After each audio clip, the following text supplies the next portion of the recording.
It was late evening. The sun was almost gone, leaving the sky red and purple.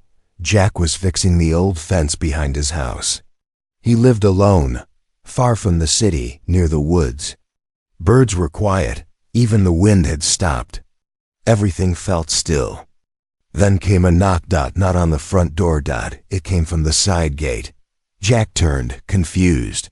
No one ever came that way. He walked toward it, holding his hammer tight in case it was trouble. When he opened the gate, he froze. A small girl stood there, no older than 10. Her skin was smooth, but not human. It had a slight silver glow. Her eyes were large, glowing purple in the dim light. Her hair was long, dark, and tied with a simple ribbon. She wore a worn-out cloak that looked handmade. Behind her, standing quietly, was an alien woman, tall, calm, and watching Jack closely. Jack's grip on the hammer loosened. He knew that face. "Lyra," he said, voice shaking. The woman stepped forward. Her voice was soft but firm. "Hello, Jack." Jack looked at the girl, then back at her. "What is this? Who is she?" The girl stepped forward. She held something in her tiny hand, a picture. It was old and faded, but Jack saw it clearly. It was him, years ago. In uniform, smiling. And next to him in the photo was Lyra, resting her head on his shoulder. Jack's heart pounded. "She's your daughter," Lyra said. "Her name is Elenia." The hammer slipped from his fingers and hit the dirt. Jack took a step back. What are you talking about?" Lyra lowered her eyes for a moment, then met his again. "Do you remember that night, after the battle? On Kirill Prime? When the treaty was signed and we were both injured. We shared one night together. You don't remember, do you?" Jack remembered pieces. That night was a blur of pain, relief, and warmth. He had never spoken of it again. He thought it was just comfort between two broken people. A secret from the war. He looked at Elenia. Her eyes watched him carefully. She looked like Lyra, but the shape of her face, her jaw, her nose, it was his. "I didn't know I was pregnant until after I left Earth," Lyra said. "I tried to raise her quietly, safely, but now things are not safe anymore." Jack didn't move. His mind raced. A daughter? Here? After all this time? "Why come now?" he asked. "Why bring her to me?" "They're hunting her," Lyra said, "because she is different. Too different. Some call her a mistake. Others want to use her. I had no other choice, Jack. I need your help." Elenia tugged on Lyra's sleeve. "Mom, I'm hungry." Jack looked around. "Come inside." He didn't know why he said it. Maybe it was her eyes. Maybe it was fear. Maybe it was guilt. He just knew this was real. And he couldn't send them away, not like this. Inside the cabin, Jack made soup. Elenia sat on the couch, legs swinging. She stared at everything, the wooden walls, the old photos, the strange earth books. Jack watched her quietly. She was so calm, so curious. "Do you like it here?" he asked. She looked up. "It's quiet." Lyra sat across from him at the table. She looked tired. "Are you really sure?" Jack whispered, "She's mine?" "I wouldn't come here if she wasn't," Lyra said. He nodded slowly. Elenia walked over to him. She looked up at his face for a long moment, then gently touched his hand. "Are you going to send us away?" she asked. Jack's chest felt heavy. He didn't know this girl, but she had his blood, his eyes, his quiet nature. "No," he said. "You can stay tonight. We'll figure it out tomorrow." Elenia smiled, just a little, but outside in the woods, a drone camera hovered silently, recording every word. Far away, a screen lit up in a hidden facility. A man in a black uniform watched the footage and leaned forward. "Target found," he said coldly. "Prepare extraction team." Back at the cabin, Jack finally leaned back in his chair, trying to make sense of his new world. A daughter he never knew. A woman from his past. And a future he didn't ask for. But something deep inside him whispered, This wasn't a mistake. This was the beginning of something he had to protect, whatever it cost. The fire inside the cabin crackled as the wind outside grew stronger. Jack sat at the edge of the bed in the spare room, staring at the floor while the alien woman named Lyra placed a warm blanket over her daughter on the couch. The little girl had fallen asleep holding Jack's old army jacket. She had curled into it like it meant something deep to her. Jack didn't sleep. He waited until Lyra walked back into the kitchen and sat across from him. Both of them looked tired, but neither wanted to speak first. The silence between them was heavy like a mountain sitting in the air. "You came a long way," Jack finally said, his voice low. "You traveled galaxies just to bring her here." "I had no choice," Lyra said. "There are people who want to use her or kill her because of what she is, and you are the only one I trust." Jack rubbed his face with both hands, trying to think straight. He had seen so much during the war with the Kyril Empire, but this moment felt stranger than any battlefield. His daughter was real and sleeping in his home. He looked at Lyra again, and for the first time in years, memories began to come back like flashes. The battle on Kyril Prime, the blood, the fire, the screaming, and then the silence after they had been trapped in the same shelter, both wounded, both believing the war might never end. He remembered her touch, her tears, the way she had looked at him like he was more than a soldier. That night had been quiet and full of sadness and warmth, but he never thought it would lead to this. Why didn't you tell me earlier? Jack asked. Why not send a message? Would you have come? She asked. Would the humans even allow a message like that to reach you? After the war, we were both just numbers. You went home, I was forced back into a broken empire. I raised her in the shadows until even that was no longer safe. Jack stared at the fire and said nothing. He knew she was right. He had moved on from that life. But now the past had returned, not in pain or regret, but in the form of a child who wanted a father. What's she like? Jack asked softly. What does she enjoy? She loves stories about old machines, Lyra said with a small smile, and she can read 3 languages. She doesn't sleep much. She dreams of places she has never seen. Sometimes she draws stars and planets that don't exist, and she talks to animals like they understand her. Jack smiled a little without meaning to. That doesn't sound like just your daughter, he said. That sounds like someone who might actually be mine. Lyra looked at him carefully. Do you hate me for keeping her from you? Jack shook his head. I hate the world that made you think you had to. But I don't hate you. They both looked toward the couch where Elenia slept. She had shifted slightly, her small hand now resting on Jack's jacket patch with the Earth flag. She asked about you for years, Lyra whispered. She wanted to know where her father was, and I couldn't answer. I told her the truth would come one day when it was safe. Tonight was that night. Jack got up slowly and walked toward the window. Snow had started falling in soft flakes. He watched them hit the glass and disappear. You say they're hunting her. Why now? Because she's changing. Lyra said her powers are growing. She can see things, sense danger, sometimes even heal small wounds with just her hands. The scientists on my world got curious. They wanted to study her. I had to flee before they took her forever. Jack turned back toward her. So they'll come here too. They'll try to take her from me. From us, Lyra corrected. We made her together, Jack. She belongs to both worlds. And both worlds are scared of her. Jack looked around his small cabin. It was not much. A quiet place with old tools and older memories. But now it had one thing it never had before: family. He walked over to the couch and sat beside Elenia. She stirred in her sleep, but didn't wake. Jack reached out and gently pushed a strand of hair from her face. She looks peaceful, he whispered, like the galaxy isn't chasing her. Lyra nodded. She only feels that way around you. She always said she'd know her father by the way he made her feel safe. Jack sat in silence for a while, then stood up and faced Lyra. Then we keep her safe, no matter what comes. Lyra stepped forward. Her eyes glowed softly in the firelight. Then we do it together, she said. Outside, beyond the trees, far away, a signal was sent into space. A coded message bounced through satellites to a hidden station. Subject located, hybrid confirmed. Prepare to extract before contact with media. Inside the cabin, the flames burned low. But inside Jack's heart, something new had started. Not fear, not regret. Purpose, and purpose can make a man do impossible things.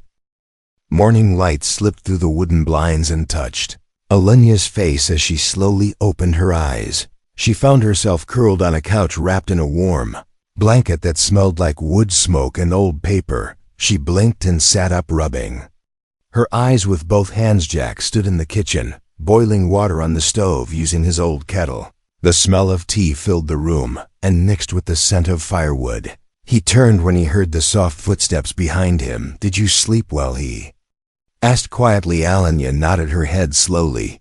"This place is quiet," she said like a whisper. "The sky here is so wide." Jack placed a mug on the table and poured some warm berry tea into it. He handed it to her and watched her hold it carefully with both hands, her small fingers wrapped around the ceramic like it was something fragile and rare. "Where is your mother?" Jack asked. "She went outside to check something near the trees," Alenia replied. "She said she would be back in a little while." Jack sat across from her and leaned on the table. The silence between them was gentle but filled with unspoken questions. He looked at her and saw the curve of her nose and the tilt of her eyes, and for a second he felt like he was looking in a mirror made from another world. "You know why your mother brought you here?" he asked. Alenia looked down into the tea. She nodded slowly. "She said you are my father." Jack took a deep breath and nodded back.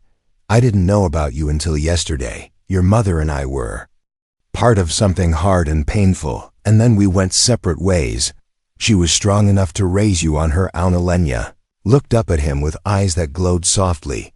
"Are you going to send us away?" she asked with a small voice. Jack felt a pinch in his chest. He leaned forward and said softly, "No, I'm not going to send you away." The girl tilted her head. "Why not?" "Because you are my daughter, and I want to understand what that means." She smiled for the first time. It was a small smile but full of something deep and innocent. "Can I see the trees here?" she asked. "Are they different from the ones on my planet?" Jack stood and opened the front door. "Come on," he said. "Let's see the trees outside." The air was crisp and cool. The morning frost sparkled on the ground like tiny crystals. Alenia walked slowly, touching the bark of trees and picking up fallen leaves. She showed Jack one shaped like a star, and he told her it was from a maple tree. "Everything is so slow here," she said. "On my planet, the air is louder." Jack chuckled. "Well, this place is slow and quiet. It helps people think." "Do you think a lot?" she asked. "Too much?" Jack replied with a half smile. They walked together down the path that led to a small clearing. Alenia stopped near a stump and sat down, swinging her legs. She looked up at Jack and said something that made him freeze. "Do you like having a daughter?" Jack knelt in front of her. "I'm still learning how it feels. But yes, I think I do." She leaned forward and hugged him without warning. It was quick but real, and Jack felt it in his bones. "I never had anyone else to call father," she whispered from behind the trees.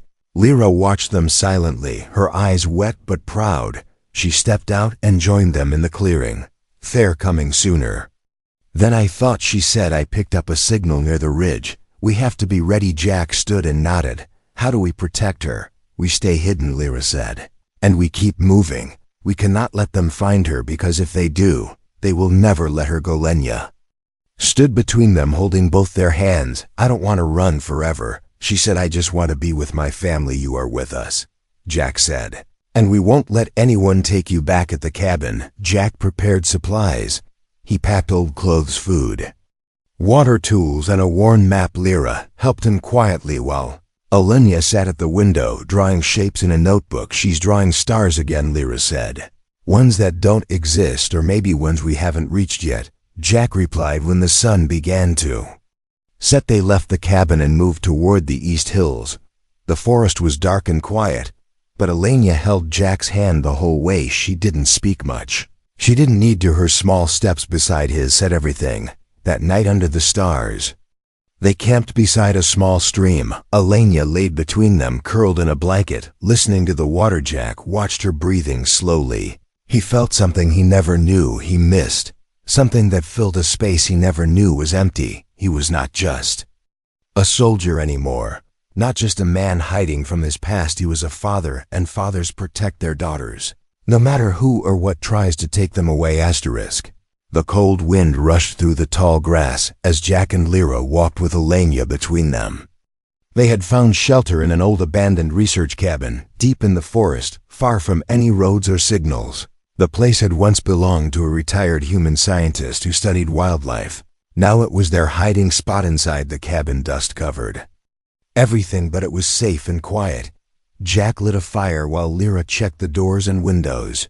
Elenia sat at a wooden table holding a tiny music box she had found on a shelf. It played a soft tune when she turned the handle. She smiled and listened. Closely, Jack pulled out a small data chip from his coat. It had been hidden there for years. He placed it on the table and looked at Lyra. "I know someone. A friend from the war. He works in a private lab in New Chicago. If we can get to him, we can test the DNA and get proof that she's really mine. It might help protect her." Lyra looked unsure. "You really think it will change anything?" "It might. And we need every piece of truth we can hold on to." That night they left the cabin under the cover of darkness. They used old tunnels and hidden paths to reach the edges of a transport route. Jack flagged down a cargo hauler driven by an old friend named Briggs. Briggs owed Jack his life and asked no questions. He let them ride in the back under crates of solar batteries. 2 days later, they arrived in New Chicago. It was a rebuilt city full of high walls and tight controls. Jack put on a hood. Lyra wore a scarf to hide her features. Elenia stayed close and quiet. They reached a secure lab hidden in the lower district. The entrance was marked with a faded sign that read Medicory Systems. Jack knocked 3 times and whispered the old code. The door opened and a man with tired eyes stepped out. It was Dr. Martin Hale. "Jack, I never thought I'd see you again." Hale pulled them inside and locked the door. He looked at Elenia, then at Lyra. "You brought me something dangerous, didn't you?" "Something important," Jack said. "She's mine. I need you to test it." Hale nodded and led them into a side room. He took a small sample of Elenia's blood and placed it into a scanner. While they waited, Hale paced the room and spoke quietly. "You know the world doesn't want half-bloods, Jack. The humans fear them, and the Kirill call them accidents. Most are hidden or taken by the state. That's why we need the truth," Jack said. "We need proof, and maybe someone will listen." The scanner beeped. Hale looked at the screen and froze. "What is it?" Lyra asked. Hale turned slowly. "This child, she's not just half human and half Kirill. Her genes are doing something strange. They are merging in a new way. She's evolving faster than either species can understand." "What does that mean?" Jack asked. "It means she is stronger. Her blood can resist disease. Her brain waves are faster. She may even be able to manipulate energy around her. This is not normal. This is something new. Something beyond either of you." Elenia sat quietly, still holding her music box. She looked up with wide eyes. "Is that bad?" Hale knelt beside her. "No, child, it is special. Very special." Jack looked at Lyra, who was already reaching for her daughter's hand. "We need to leave now," he said. "If anyone finds out what she is, they will come." But it was already too late. Across the city, a signal had been intercepted. Someone in the lab had triggered an alert. High above the clouds, a military satellite picked up the message and sent coordinates to a hidden agency subject.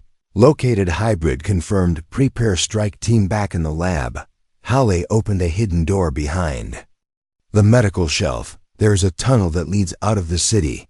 Take it now. I will cover your exit." Jack grabbed Elenia's hand. Lyra kissed Hale on the cheek. "Thank you for everything. Go now. Be ghosts, be legends." They ran through the tunnel as alarms began to echo above. Outside the exit, they found themselves in a cold desert near the transport rails. They moved fast under the stars. Jack held Elenia close. She looked up at him and asked a question. "Does the test mean you are really my father?" "Yes." Jack said, "The science says what I already feel. You are mine, and I am yours." She smiled and leaned into him as they walked. Lyra walked beside them, her eyes watching the dark sky. They didn't know where the road would lead. They didn't know who would chase them next, but now they had truth in their hands, and truth was more powerful than fear. The night air was heavy with silence as Jack crouched near the fire watching the smoke curl upward into the dark. Sky Alenia was fast asleep in the tent, her small body wrapped in a blanket that smelled of pine and old leather. Lyra stood at the edge of the trees, her eyes glowing softly in the starlight. "We cannot stay here much longer," she said without turning around. "They are getting closer. I can feel them moving through the airwaves." Jack nodded without speaking. He had felt it too, that strange pressure like something unseen was crawling through the woods, watching them from the shadows. Walked over to Lyra and placed a hand on her shoulder. "Where can we go now? We've run through half this forest already. There's an old station north of here," she replied, "a forgotten place used long ago for diplomatic meetings.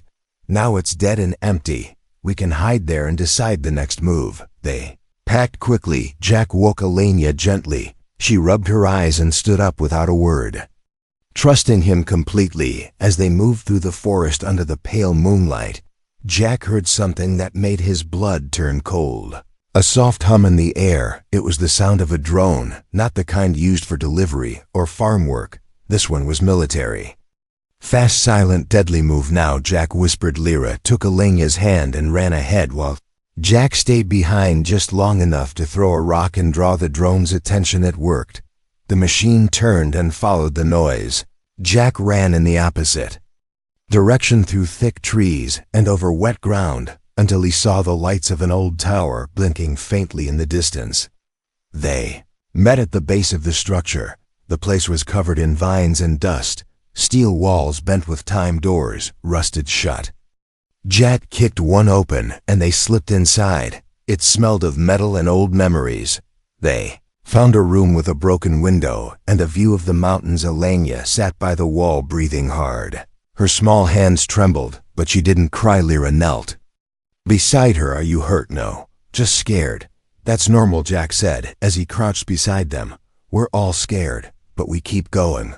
"Why do they want me?" Alenia asked. "Why can't they just let us be?" "Because you're special," Lyra said softly, "and special things make people afraid." Jack stood and checked the old control panels. Most were dead, but one screen blinked weakly. He tapped a few keys and found an old signal booster still working. "We can send a message from here," he said. "Call someone we trust. Maybe find a way to disappear completely." Lyra frowned. "And what if the wrong person hears us? Then we run again." "But we cannot keep hiding forever." Aurelia stood and walked to the window. The wind touched her face and her hair moved like a ribbon in the air. She closed her eyes and spoke quietly. "I don't want to keep running. I want to stay in one place. I want to build something like a home." Jack looked at her and felt something break inside him. She was just a child, a girl who had never known peace. Only escape, only fear. He walked over and knelt beside her. "Then we make a home. Wherever you are is home for me." Suddenly a sharp noise cut through the air, a piercing sound, high-pitched, electronic. "They re-hear," Lyra said, pulling her weapon from her coat. "Too fast. They tracked us through the signal." Jack grabbed Alenia and ran down the stairs. Lyra followed behind, shooting the cameras above the doorways to slow the attackers. They burst through a side exit and ran into the trees. The sound of boots behind them grew louder. Red lights flashed between the trunks. Voices shouted commands in harsh tones. "Give us the child. You cannot escape." Jack kept running. He could hear Alenia breathing against his chest. She was holding on with all her strength. Ahead was a narrow cliffside trail, dangerous, but it led to a waterfall and a river below. If they could reach it, they might lose their trackers. Jack didn't stop to think. He ran faster. Branches cut his arms. Stones slipped under his boots, but he did not let go. They reached the edge and looked down at the rushing water. Jack turned to Lyra. "Do we jump?" "We jump," she said without hesitation. Together, they leaped into the night. Water crashed around them, cold and sharp. It pulled them under and carried them far away. When they finally crawled onto the muddy riverbank, they were bruised and breathless, but alive. Jack held Alenia tightly. She looked up at him with wet eyes. "You didn't let go," she whispered. "Never," he said. "Not now, not ever." And in that moment, as the stars moved above them, he knew this was not the end. This was the fight they were born to win. The riverbank was quiet except for the slow sound of water slipping past the rocks. The sky above was gray and heavy with clouds, but no rain came. Jack sat beside a small fire, using broken twigs and dry leaves to keep it alive. Lyra was nearby cleaning a deep cut on her arm, with a sharp breath through her teeth. Alenia rested inside a cave, her tiny body curled in a blanket, her eyes still. Close from exhaustion, they had escaped the ambush, but not without wounds. The fall into the river had left Jack with a bruised shoulder and Lyra with cuts from sharp stones. Alenia had fainted halfway through the current, her energy nearly gone.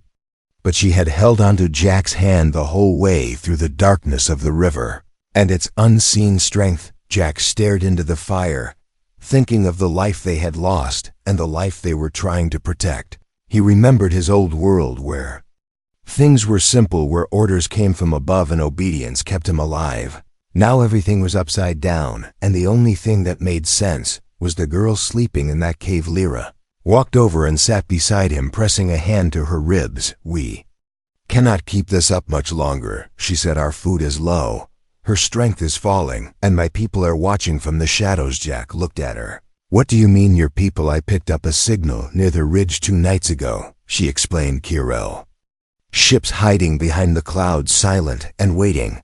They know she is alive, and now they want her too, so both worlds want her," Jack said with a clenched jaw, "one to control her, the other to erase her." Lyra nodded with a bitter look. "Alenia is a child of both bloodlines, but accepted by none. That is why I ran, and that is why I gave her to you. You are the only one who sees her as more than a weapon or mistake." Jack stood up and paced back and forth, his boots sinking slightly into the wet soil. "There has to be a place where we can live without fear. A place where she can grow up without looking over her shoulder." Every day Lyra watched him for a moment, then reached into her bag and pulled out a small silver cube. "This is a beacon. If we activate it, my old ally will come. She lives in the hidden zones, places even the Empire cannot reach, but she demands a price for her help." "What kind of price?" Jack asked. Lyra hesitated before answering. "She will want me, not just my help, but my loyalty. Forever. She hates humans, and she believes I should have never left the Empire. She will take me in exchange for Alenia's safety." Jack's eyes narrowed. "You cannot be serious." Alenia stirred from inside the cave and slowly stepped out, rubbing her eyes. She heard the last few words and looked from Lyra to Jack. "You want to leave me?" she asked with a trembling voice. "No," Lyra said quickly, kneeling beside her. "Never because I want to, only because I must. If it means keeping you safe, I don't want safety. If it means losing my mother," Alenia cried. "I want both of you." Jack felt his heart twist as he watched her small hands grip her mother's cloak. He knelt beside them and took Alenia's hand in his own. "We are not giving anyone up.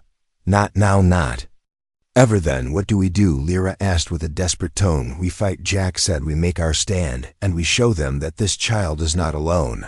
We show them she has parents who would tear the stars apart to protect her."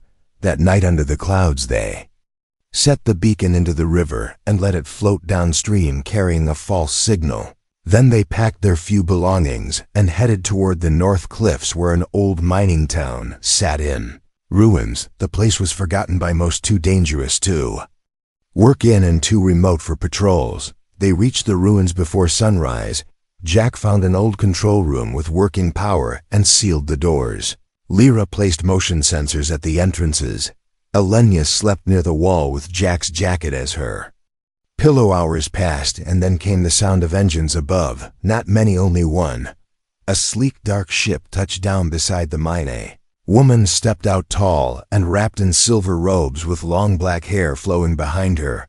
She had no guards and no fear. Her name was General Sirith, once the queen of Kirel Rebellion. She looked at Jack, then at Lyra, then finally at Alenia. "So this is the child they all fear," she said with a cold smile. "The one who could change everything." Lyra stepped forward. "If you want someone, take me. Let her go." Jack moved beside her. "If you take one of us, you deal with both." Sirith raised a brow. "Bold words for someone with nothing." "I have everything," Jack replied. "Because I have her." Sirith stared at them for a long moment, then turned away. You have one day, one choice. Then I return." As her ship lifted back into the clouds, the wind returned, and the ruins fell quiet again. The price of freedom had not yet been paid, but the battle for it had just begun. The sky over the ruined mining town was red with the light of dawn as Jack stood alone on the rooftop of the old control tower. His hands gripped the rusted railing, and his eyes scanned the wide desert ahead, where silence stretched for miles behind him. The wind howled through broken windows and echoed across the empty halls like forgotten voices. Below, in the shadows of the ruins, Lyra moved quickly, placing shields over entry points and checking the last of their traps. Her movements were fast and practiced, but her heart was heavy. Time was slipping away, and the promise of return was real. General Cirith would come again, and this time she would not ask. Nicely inside the control room, Elenia sat cross-legged on the floor, staring at the paisan, small glowing stone she had found in her pocket days ago. It pulsed with a soft blue light that grew stronger whenever she held it.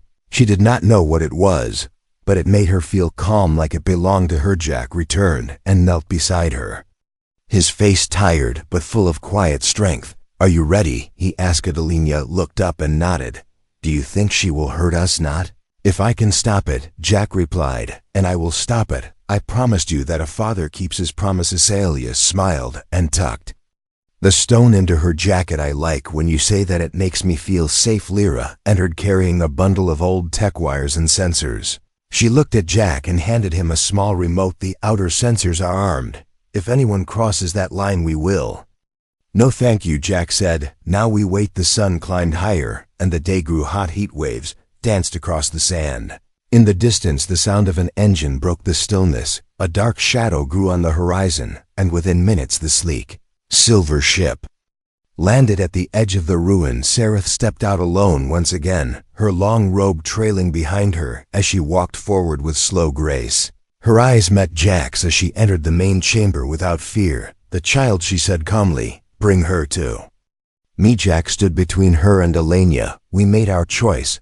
She stays with you." Cirith narrowed her eyes. "Then you have chosen death." Before she could raise her hand, the floor beneath her feet sparked with energy. A trap Lyra had built from the old mining cores activated, sending a burst of light and sound through the chamber. Cirith jumped back, avoiding the worst, but the shock left her stunned for a breath. Jack took that moment and activated the broadcast tower. A signal went live across every open channel in the quadrant. His voice filled the speakers. "This is Jack Callan, ex-soldier of Earth.